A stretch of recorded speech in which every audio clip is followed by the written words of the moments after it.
inauguramos el ciclo de charlas Ciudadanía, Libertad e Igualdad en el bicentenario de la primera independencia. Un título, como podrán notar, estratégico, con una sutileza. Título elegido por nuestra querida presidenta. Bueno, la verdad que buenas tardes a todos, gracias por estar y la verdad que es un honor inaugurar esta actividad con esta charla y tratar de reflexionar todos juntos respecto al tema de la deuda, ¿no? ¿No se escucha? Bueno, voy a tratar de acercar más el micrófono. La verdad que uno podía imaginar que lo que uno pudiera reflexionar respecto a la deuda iba a ser muy distinto hace un tiempo, pero todos sabemos que el 10 de diciembre empezó el tercer ciclo neoliberal en la Argentina, un tercer ciclo que es la continuidad del primero de la dictadura militar y el segundo de los años 90, con características similares. Y una de las consecuencias de cada uno de los dos primeros, y ya en muy poquito tiempo se vio que es también el patrón de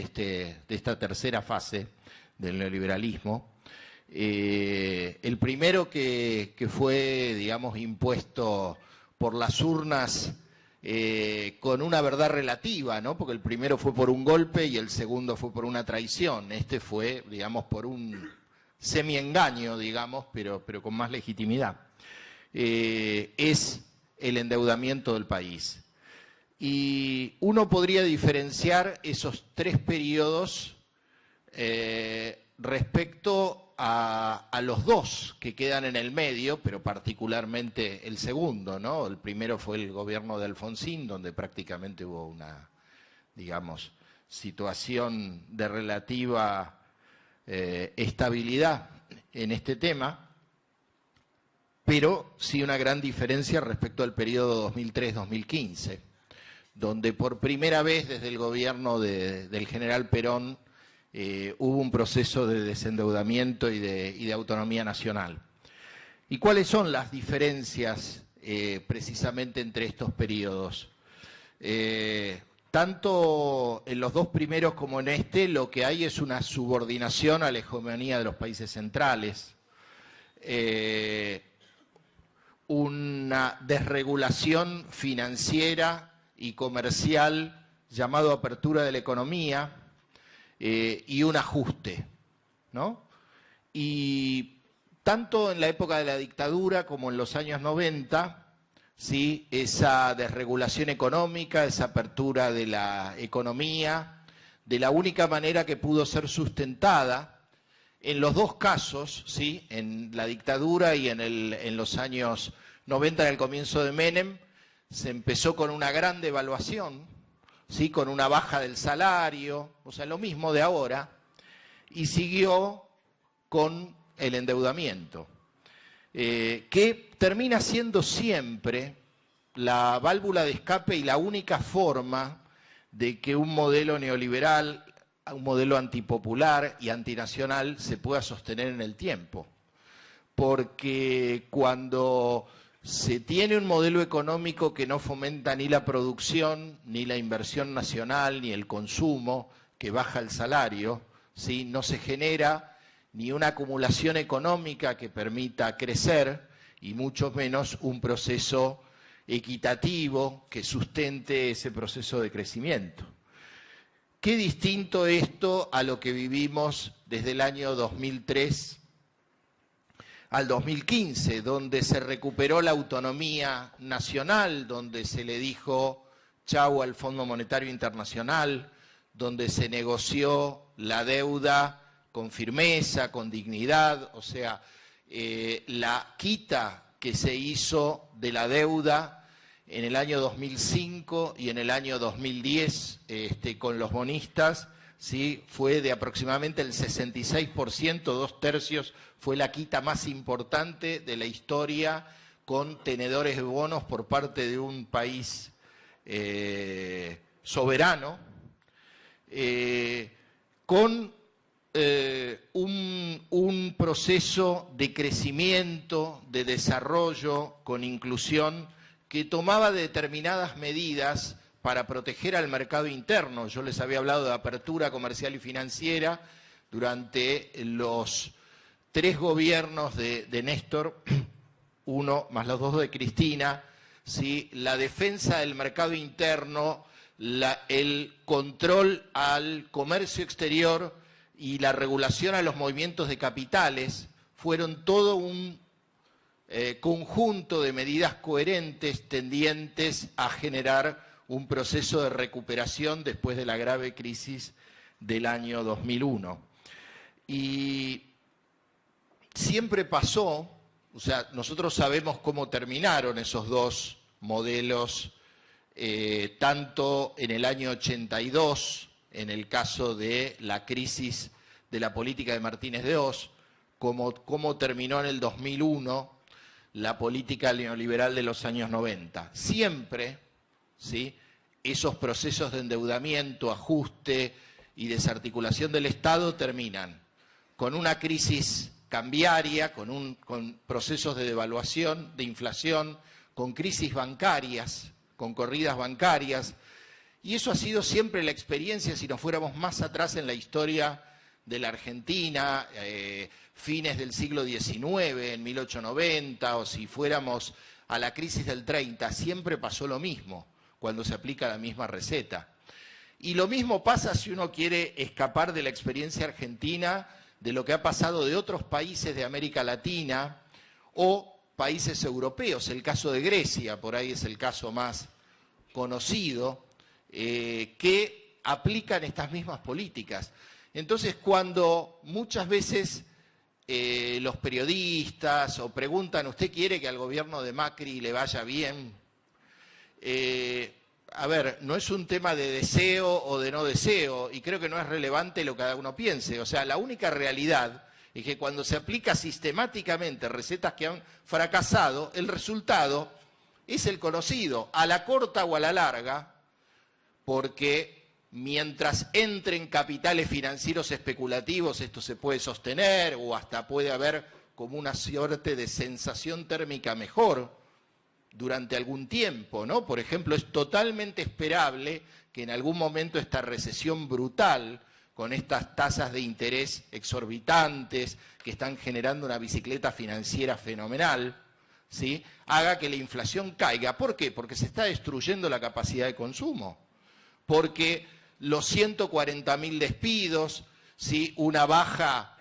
por lo menos de entre un 10 y un 15% mínimo, depende cómo termine el año, del salario real, están provocando que los precios no puedan subir más porque no hay capacidad de compra. Y más allá de que muchas pymes están sufriendo un torniquete tremendo con estas tasas de interés exorbitantes y con un tarifazo que les aumenta todos sus costos y que genera, digamos, al alza de los precios. Entonces, todos sabemos que si esta política se profundiza, este modelo va a terminar mal. Y lamentablemente no le va a poder echar la culpa a la herencia recibida, porque cuando uno analiza cuál fue el desempeño económico de los últimos años, aún en circunstancias económicas complejísimas, ¿no? Si ustedes recuerdan, en los últimos 2 o 3 años particularmente, se conjugaron una caída muy importante en el precio de los productos que exportan la Argentina y otros países comparables, ¿sí?, prácticamente de un 40% en los últimos 3 años. Eso afectó nuestras exportaciones por el lado de los precios, pero también una fuerte caída del comercio mundial, que afectó también el volumen de las exportaciones, más la situación de Brasil, más el chantaje de Griesa. Es decir, se dieron en el plano internacional un conjunto de factores que generó una muy fuerte presión por fuera, y hay que decirlo, de todos los intentos destituyentes desde el 2008 particularmente en adelante, que generaron comportamientos especulativos muy complejos, ¿no? Con exportadores que no liquidaban las exportaciones, con los distintos actores económicos muy fogoneados a través del sector concentrado mediático también, que permanentemente daban malas noticias, entre comillas, y auguraban caos y crisis que no ocurrieron, ¿no? O sea, a pesar de todo eso, la Argentina pudo recuperarse de una situación compleja en el 2014, terminó creciendo la economía un 2,1%, el PBI el año pasado, informado y reconocido por este gobierno, que tuvo que reconocer en la documentación, ahora que hablamos de la deuda, en la información que se hizo para pagar a los fondos buitres, reconoció que Argentina era un país en crecimiento, que tenía un desempleo del 7%, cuando en el año 2002 este desempleo había llegado al 25%, ¿sí? Con un país que había mejorado la distribución del ingreso, que tenía, digamos, el segundo país que más había crecido su clase media. Es decir, en ese documento había un relato, ya que les gusta la palabra relato, totalmente diferente a todas las mentiras que fueron instalando en los diarios y que perforaron a una parte de la población con este machaqueo constante, ¿sí? Que les hizo ver una realidad distinta a la que era y que les hizo suponer que el gobierno actual iba a ser distinto en parte al que fue. Y es importante ver esto, porque cuando uno analiza lo que pasó con la deuda, uno tiene que decir que fue el gobierno del 2003 al 2015 el que recibió una Argentina sobreendeudada, una Argentina que tenía una deuda externa y una deuda pública mayor al Producto Bruto Interno, y que terminó el año pasado, ¿sí?, reduciendo del 142 al 42% del producto la deuda pública, y que la deuda con tenedores de bonos internacionales también, que había llegado al 80% del producto en 2003, a partir de las reestructuraciones y el desendeudamiento, había bajado al 14%. Una economía que, a diferencia de los 90 y del proceso militar,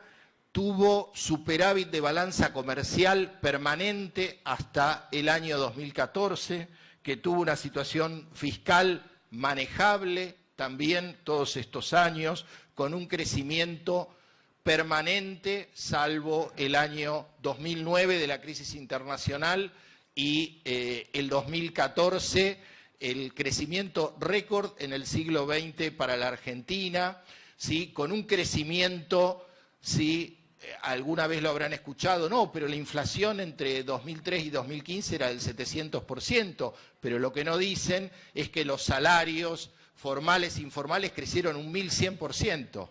¿sí? Porque muchas veces se habla de la inflación, pero no se habla del poder de compra o de la capacidad de compra, que es tan o más importante que el crecimiento de la inflación. Entonces, todo ese proceso económico, todo ese privilegiar la autonomía, un Estado presente, políticas de crecimiento, defensa del consumo, generaron ese proceso de desendeudamiento. Y lo que pasó en esos dos periodos y lo que está pasando ahora, en estos 5 meses ya la deuda subió 21.000 millones de dólares, en parte para pagarle a los buitres y en parte para financiar el récord de fuga de capitales que ha habido en el primer trimestre del 2015, porque este gobierno y este Banco Central, ¿sí?, volvieron a eliminar todas las regulaciones que a los capitales especulativos se había impuesto a partir del año 2003, y esto provocó entonces, o fue uno de los factores que generó esta devaluación sobre devaluación que se produjo a lo largo de este año y que obliga a tener estas tasas de interés de usura que están complicando a la economía. Entonces, algo de los buitres, ¿no? Seguramente, bueno, Eduardo se va a explayar mucho en este tema, pero yo hay algo que quiero decir. Nunca jamás en estas últimas décadas hubo un acuerdo tan nefasto, hablo desde el punto de vista económico, ¿no? Después Eduardo hará el análisis político y jurídico de esto, como este acuerdo. Se reconoció el 100% del capital original que reclamaban los buitres. Se reconocieron todos los intereses, ¿sí?, acumulados al valor original y se reconocieron una serie de punitorios que le generaron una ganancia escandalosa, como nunca ha habido a los fondos buitres. Un acuerdo que fue mucho más vergonzoso que incluso el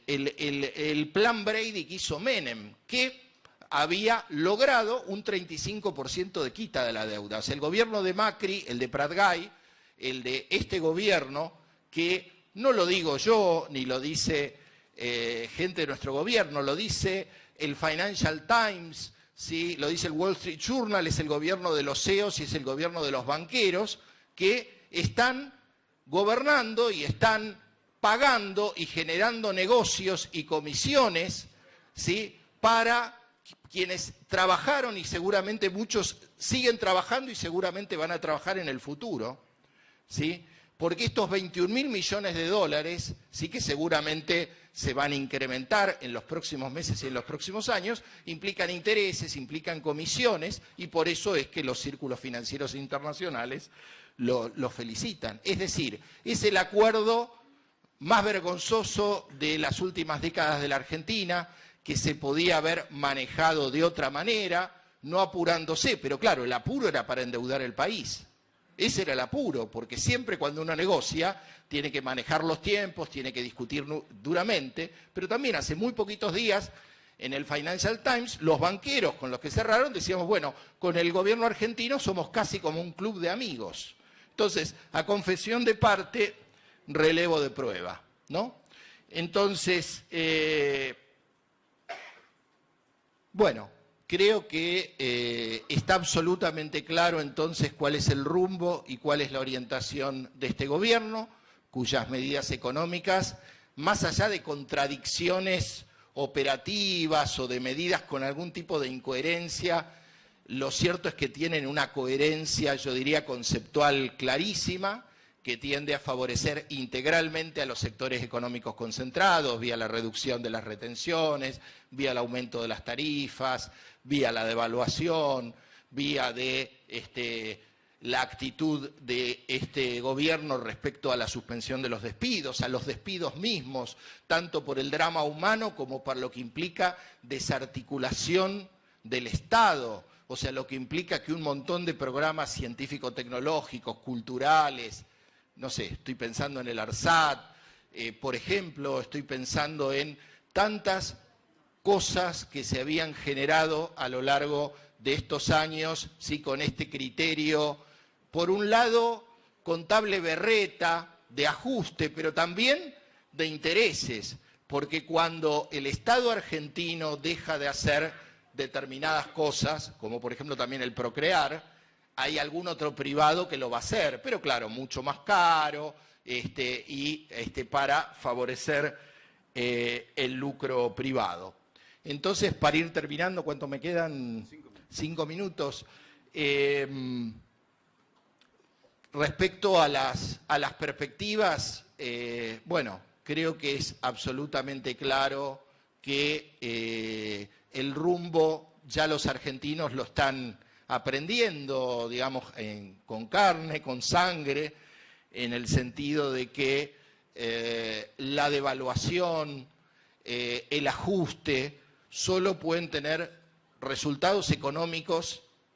que son negativos para la Argentina, pero mucho más para los sectores medios, algunos de los cuales apoyaron a este gobierno paradojalmente, sectores populares, también alguna fracción que a partir de todas las mentiras y la campaña negativa también han apoyado esto, ¿no? Creo que ha quedado muy claro que cuando tomamos todas las medidas para evitar una devaluación, sabíamos, porque desde el Rodrigazo en 1975 para acá es sabido que cuando se produce una devaluación los empresarios porque aumentan sus costos o por las dudas o porque hay cierta dolarización de los precios, van a aumentar los precios y aumenta la inflación, que una economía que con dificultades, después de haber afrontado ese contexto internacional tan complejo y tan adverso, se venía recuperando, ¿sí? Porque quiero darles algunos números, ¿no? O sea, después de ese ataque especulativo del año 2014, quizá por primera vez en mucho tiempo logramos que el dólar ilegal y todas las maniobras del dólar dejen de ser una amenaza en la Argentina, porque lo logramos bajar, porque evitamos la devaluación, porque logramos que los depósitos crecieran un 50%, cuando miren ahora, supuestamente el gobierno que más favorece al sector financiero, ¿sí?, ha hecho que ese proceso de fuerte crecimiento del ahorro argentino esté estancado, los depósitos no están creciendo. Habíamos logrado que el crédito subiera a un 35% anual y orientado a las pymes y a la economía real, y ahora el crédito está cayendo por la recesión. Es decir, todas las variables reales, todas las variables financieras, ¿sí?, para el conjunto de la economía están dando mal porque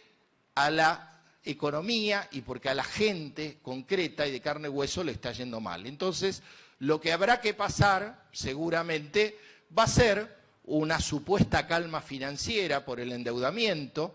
que seguramente va a ser muy estimulada, alabada por los centros financieros internacionales, por los diarios hegemónicos, pero todos sabemos que cuando todos los días cierra una pyme, cuando todos los días algún trabajador es despedido, que a mediano plazo o a largo plazo eso no resiste, eso no aguanta, y que esos mismos capitales que están sacando una gran diferencia con tasas récord del 38% que matan a la producción, en algún momento se van a ir y todos sabemos lo que pasa en ese momento. Entonces, no se trata de ser agorero, no se trata de malos deseos, sino que se trata de la realidad. Entonces,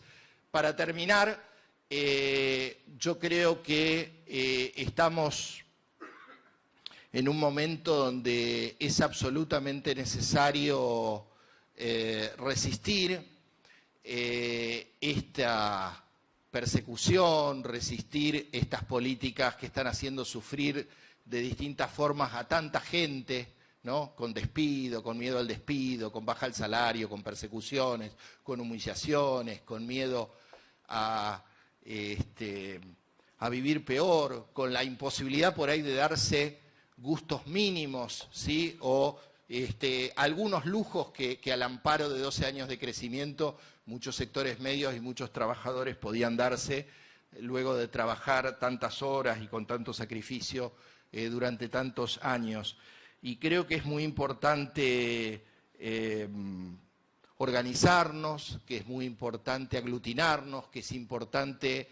no entrar en el juego de las separaciones por los temas accesorios, sino verdaderamente organizarnos todos juntos a través de un programa para resistir este ajuste y para en algún momento pronto volver a ser una opción de poder y ganar las elecciones legislativas y el gobierno en el 2019. Creo que esto es absolutamente fundamental, esto requiere militancia, esto requiere discusión, esto requiere organización. Creo que, y lo tengo que decir acá, ya para terminar, creo que el llamado al Frente Ciudadano